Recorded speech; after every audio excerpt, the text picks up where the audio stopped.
Tuesday, September 16th, 2014, Board of Peoria Heights meeting. Meeting is now called to order. Would you please rise and join us in the pledge of the flag? I pledge allegiance to the flag of the United States of America and to the republic for which it stands, one nation, under God, indivisible, with liberty and justice for all. Madam Clerk, would you please call roll? Trustee Harn. Present. Trustee Carter. Trustee Fuller. Present. Trustee Reichert. Present. Trustee Gett. Trustee Cumming. Present. Okay, thank you very much. We want to extend our condolences to Trustee Carter and her family for her mother passed away this past week, so of course our thoughts and prayers go out to her. And I think Trustee Gett is probably still recuperating from... He was in today and indicated he would be here, but maybe something happened. He's being fashionably late, so... Maybe they found another staple. Okay, the next, first order of business tonight is the approval of the Board of Trustees minutes for the September 2nd meeting. Are there any changes that need to be made to the minutes as submitted? I move that we accept the minutes as submitted. I have a motion from Trustee Cumming, Second. second from Trustee Reichert.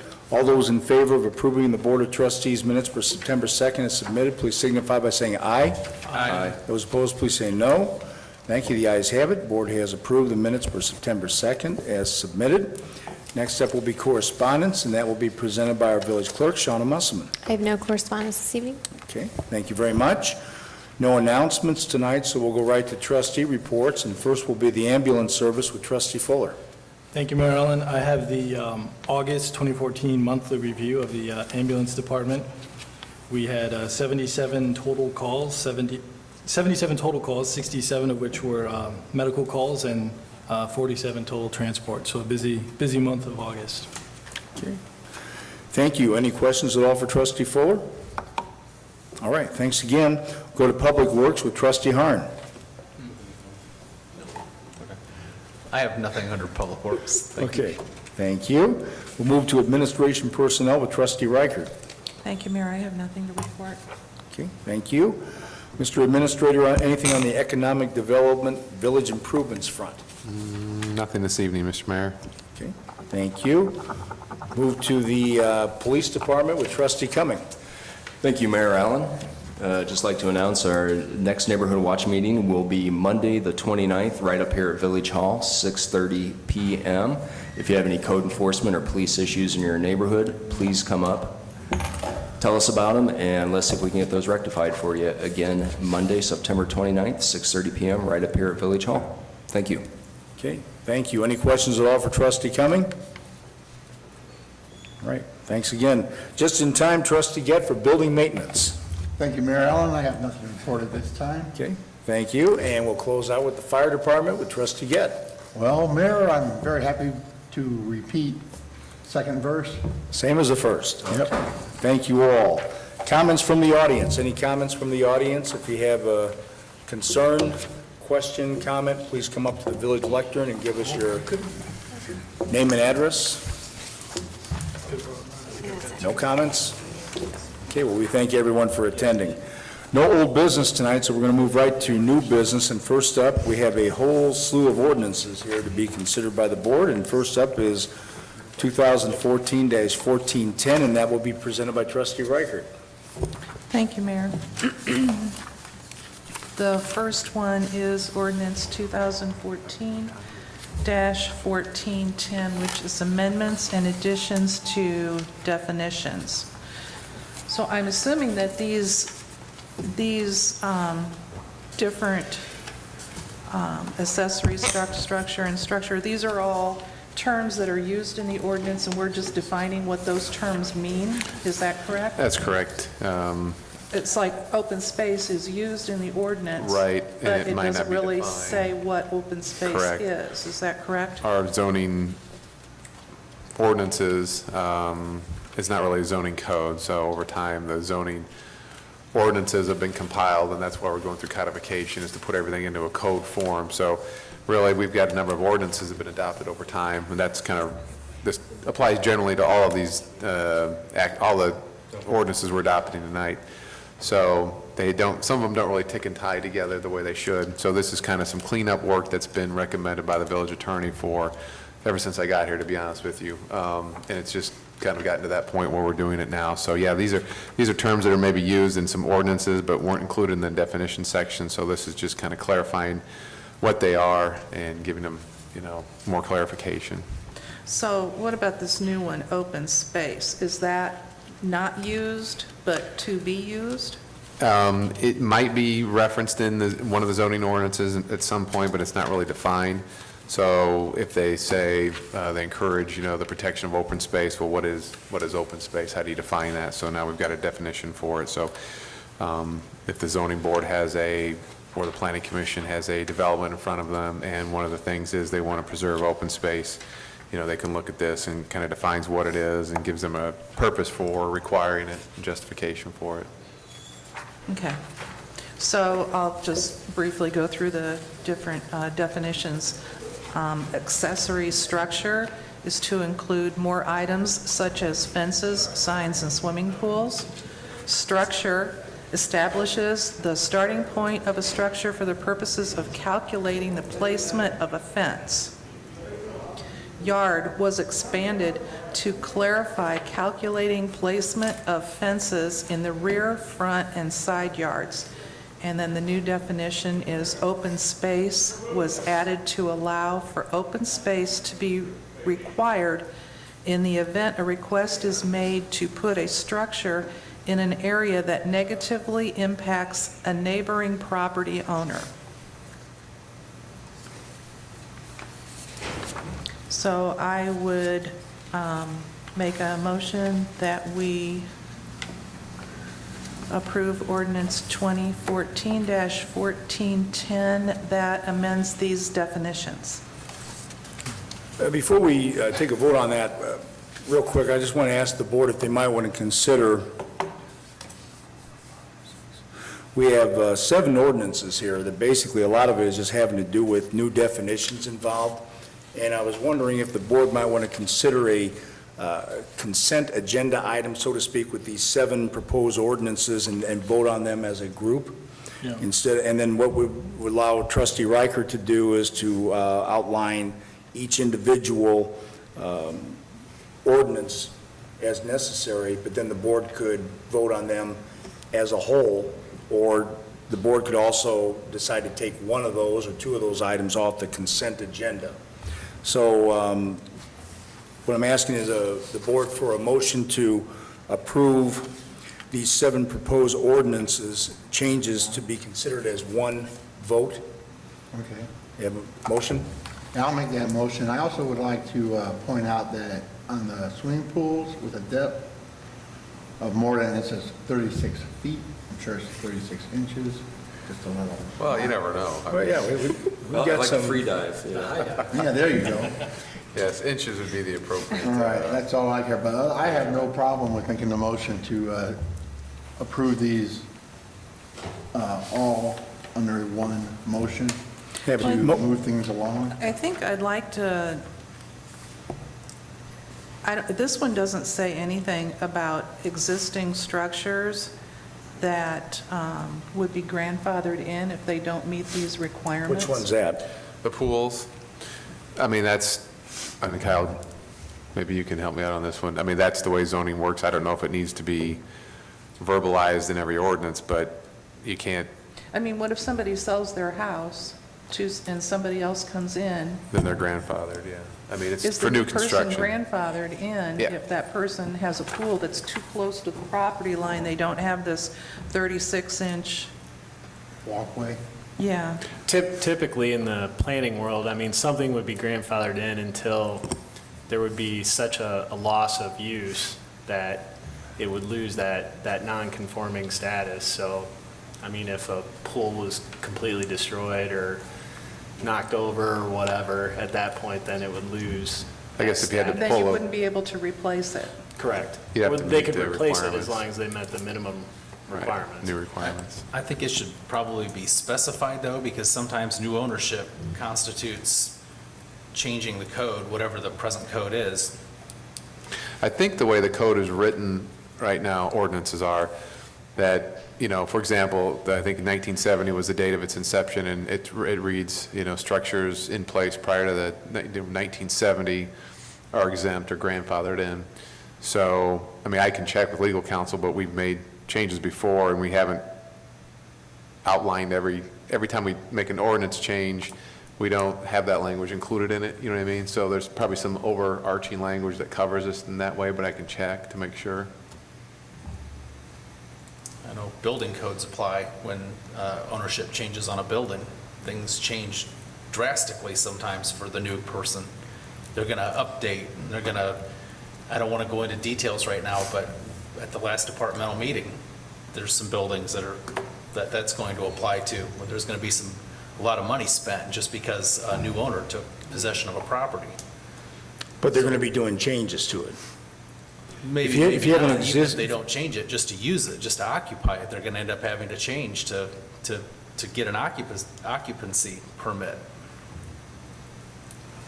Well, I'm not really clear on Familiar with that. what property you're talking about, but in terms of a building that's already in place, if they make no changes on it, in essence, they are grandfathered in. Nobody's going to come in there and say, you've got to, it's like we have a neighbor who is, his house right now is closer to the property line than what is now allowed. But nobody's going in there and say, you've got to tear down that house to, he's grandfathered in, so That's to true, speak. but our fire chief was saying that he's going to require sprinklers in a building that's getting ready to be sold. As soon as it changes hands, it's going to get updated, or it's not going to get used. So all I'm saying is you should probably put something in the little zoning thing that says if somebody buys a house that has, if we're using swimming pools, for example, if it has a swimming pool that doesn't meet code, it can still stay in the same place that it's already at, even though it doesn't meet code unless it's been destroyed, it has to be rebuilt.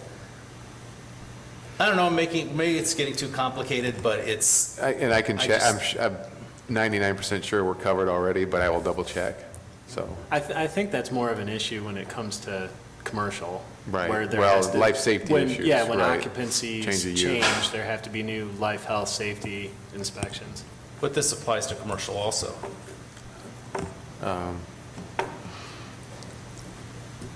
Well, the swimming pool ordinance, or just in general? Just in general. Okay. I can check. I'll check with the attorney, make sure we're covered. But basically, we're making changes on existing ordinances. Correct. Changing definitions, so to speak. So in other words, these ordinances have already been in effect without individually specifying what's grandfathered in and what isn't. So- Right, we have a pool ordinance already. We're changing actually the depth to allow it, this is a more lenient, less restrictive pool ordinance, which we can get into, I guess, to get back on focus. And if we can do it as a consent agenda and not pull it off, then we can continue on discussing them as they come up. Now, we have real quick, we have a motion from trustee Gett to take these 7 ordinance changes, definition changes as a consent item. Do we have a second? Second. Second from trustee Cumming. Any questions or comments from the board before the board votes? And then we can discuss individual ordinances afterwards. Okay, once again, this is for board approval of the 7 proposed ordinance changes definition-wise as a consent agenda item. Madam Clerk, would you please call roll? Okay, just to clarify, this is not to approve any of them, just Right. to group them together. Right. Okay. For one single vote. Trustee Harn? Aye. Trustee Fuller? Aye. Trustee Reichert? Aye. Trustee Gett? Aye. Trustee Cumming? Aye. Okay, thank you. By a vote of 5-0, the board has approved that these 7 proposed ordinance changes be considered as a consent agenda item under one vote. We'll go back now to trustee Reichert, and did you want to go to the next ordinance, or are we still working with the, Well, I didn't really read what this one was, so I guess I'll start with 1411 and Okay. continue on. Would that be okay? Yep, Okay. please do. Okay, ordinance number 2014-1411 adds a new section, 5.6, entitled Swimming Pools. requires a permit for swimming pools with a depth of more than 36 inches. Certain standards must be met to obtain a permit for all in-ground pools, including setbacks, a minimum 5-foot fence, one means of egress, such as steps or ladder, and I'm assuming that's 36-inch unobstructed walkway. All above-ground pools requiring a permit must be fenced by a non-climbable pool yard enclosure at least 5 feet in height with self-locking gates, or be equipped with a removable safety-type pool cover supporting at least 150 pounds. Ordinance number 2014-1412 is an ordinance amending the special use process in all districts. Currently, the Planning Commission has the authority to grant or deny special use permits, and this ordinance gives that authority to the Board of Trustees and makes the Planning Commission an advisory board for special use applications in the B1 through B4 districts. Ordinance 2014-1413 is an ordinance outlining site plan requirements and review approval process for obtaining commercial building permits for new construction or substantial improvements. Requires site plan approval for all projects not located in a residential zoning district.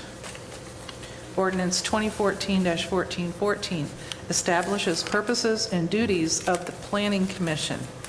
This ordinance establishes the Planning Commission as an advisory board to the Board of Trustees and spells out their powers and duties, which include holding public hearings and reviewing and making recommendations to the village board.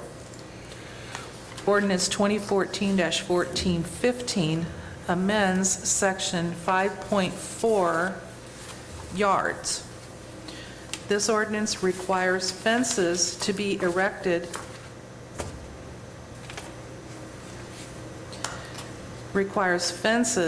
that are erected in the front yard to obtain a variance and approval by the Zoning Board of Appeals. Under no circumstances shall the fence exceed 4 feet and be less than 40% open in design.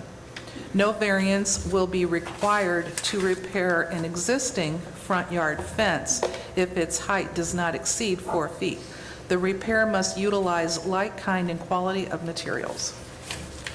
Ordinance 2014-1416 is amending the liquor code.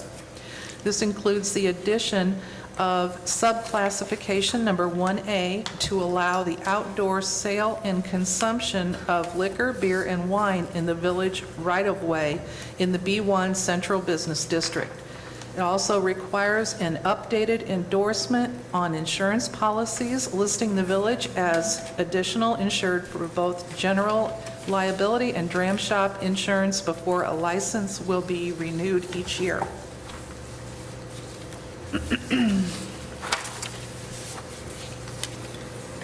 Is there any further discussion from the board regarding any of these proposed ordinances? In your meeting with the Planning Commission, they were all on board with these changes that we're making?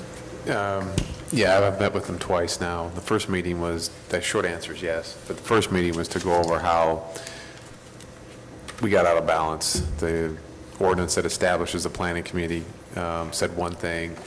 The duties described in the book of ordinances for zoning had them doing other things, like approving site plans.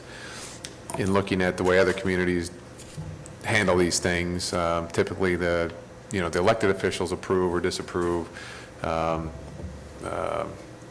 those types of things, to where the planning commission is more advisory.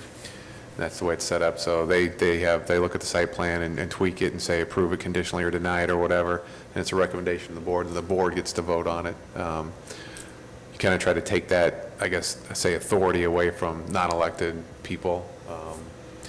So typically, it'd be the Board of Trustees that have the power to deny or approve those types of requests. So this puts it back in balance, and they were fine with that. Okay. Any other questions or comments from the board regarding any of the proposed ordinances? Okay, at this time, then I would ask for a motion from the board to approve the consent agenda for approval of the 7 ordinances as read by trustee Reichert. So moved. Have a motion from trustee Gett, Second. second from trustee Cumming. Any further questions or comments from the board before the board votes?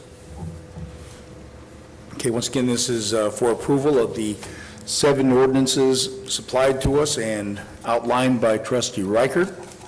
Madam Clerk, would you please call roll? Trustee Harn, I missed the last departmental meeting, so I don't really feel comfortable voting on all of it yet, so I'll just abstain from the vote. Trustee Fuller, Aye. Trustee Reichert, I'll vote aye, but I want to make sure that we get clarification that, of the things that we talked about, and then we get this 36 changed to 36 inches. So aye. Trustee Gett, Aye. Trustee Cumming, Aye. Okay, thank you by a vote of 4-0 with 1 abstention. The board has approved the new ordinances as outlined by trustee Reichert. Next order of business tonight has to do with a special use permit review for Chuck's Auto Sales. Trustee Carter cannot be with us tonight, so I will ask Administrator Fick to take the reins on this one, please. Thank you, Mr. Mayor. I'll read the report from Inspector Walmsley, dated September 16, 2014. On this date, I have inspected the property at 3920 Boulevard, known as Chuck's Auto Sales. My findings are as follows. The front lot had 20 vehicles parked in this area. The back lot contained 7 vehicles and 1 tractor. There were no vehicles in repair. There were no parts or tires seen outside. The only violation, tall weeds that needed to be cut. 2 flatbed trucks parked across the street with 4 cars loaded on them. That actually is in Peoria, so he was going to contact Peoria Code Enforcement. So all other areas were clean, were in clean condition, and I believe it's the conditions of the special use for 25 vehicles in the front and 8 in the rear, so he would be in compliance as of today. Chief, do you have any comments at all? No, I think we had in-depth discussion last meeting regarding the facts of the property. He is in compliance as of today's date. I think I gave my opinion as far as the special use permit. I think it's in the position now, the board needs to, he's in compliance, but the special use permits clearly states that he's to be fined $500 a day every day that he's not in compliance. So obviously he is. So I think what Mr. Schaefer is here today is to come to the board and give his side of why this continues to be an issue. Chuck, do you have anything you want to say to the board at all? If you could come up to the podium. Well, I'll tell you what happened to me. I buy salvage vehicles sometimes, and for the state to do the paperwork, sometimes it takes a little time. I just won't buy no more salvage vehicles. So if the state can't do the paper, if it ain't a regular used car, I will not sell it no more. Okay. I mean, Chuck, whatever you can do to be in compliance is basically what it boils down to. I'm going to be in compliance. Okay. And you And I agree with the $500 per day penalty that Officer Sutton said. Mr. Wansley informed me of that. Okay. Yeah, and our purpose is not to try and get rich off of you. Our purpose is just to have you in compliance so that everything works fine with the neighbors around you as well. That's our concern, and to keep you in business, Right. but in compliance. So if we're on the same page there, that's good. We're on the same page. Okay. So I'm going to ask for the board, does anybody want to make a motion to approve the special use permit at this time for Chuck's Auto Sales? I'll make a motion, we reinstate Chuck's permit. Okay, I have a motion from trustee Harn, Second. Second from trustee Reichert. Are there any questions or comments from the board before the board votes? You know, Chuck, I think when the action that we took last meeting, you know, I know personally it was one of the toughest decisions that I've had to make, because as a small business owner, and I know Brian is in the same boat as well, that, you know, we do not want to have to shut anyone down. And, you know, it was just a situation where I think things were spilling out into the neighborhood, and we were put in a position where we had to act, you know, but we hope that you have continued success down there and do it within the framework of the ordinances that we've got in place here. And, you know, we'll do whatever we can to work with you to help you out with that. Okay. All right. We have any other comments from the board before the board votes? Okay, once again, this is for board approval of reinstating a special use permit for Chuck's Auto Sales. Madam Clerk, would you please call roll? Trustee Harn? Aye. Trustee Fuller? Aye. Trustee Reichert? Aye. Trustee Gett? Aye. Trustee Cumming? Aye. Okay, thank you. By a vote of 5-0, the board has approved the reinstatement of special use permit for you, Chuck. And you'll partner with us to make sure you're in compliance. Thank you, sir. Last order of new business tonight has to do with the approval to pay R.A. Cullinan and Sons for seal coating, and that will be presented by trustee Harn. Thank you, Mayor Allen. The 2014 Peoria Heights Seal Coating Project was completed on September 3rd, 2014. The approved contract with R.A. Cullinan was for $101,530.20. The final construction cost of the project was $99,811.50. So I make a motion that we approve payment to R.A. Cullinan and Sons in the amount of $99,811.50. Have a motion from trustee Harn, Second. second from trustee Cumming. Any questions or comments from the board before the board votes? One last quick comment. Yes. We will be sweeping the streets in that area in just a couple of weeks. We like to let the cars drive on the rock for a while, get it all pressed in real good, and then they'll go through and clean up the loose gravel. Okay. That's it. All right. Any other comments from the board before the board votes?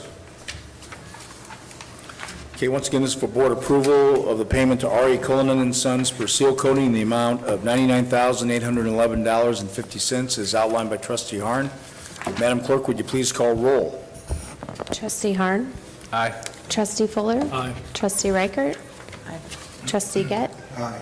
Trustee Cumming? Aye. Okay, thank you. By a vote of 5-0, the board has approved the payment to R.A. Cullinan and Sons for seal coating in the amount of $99,811.50. Next order of business tonight is regarding the treasurer's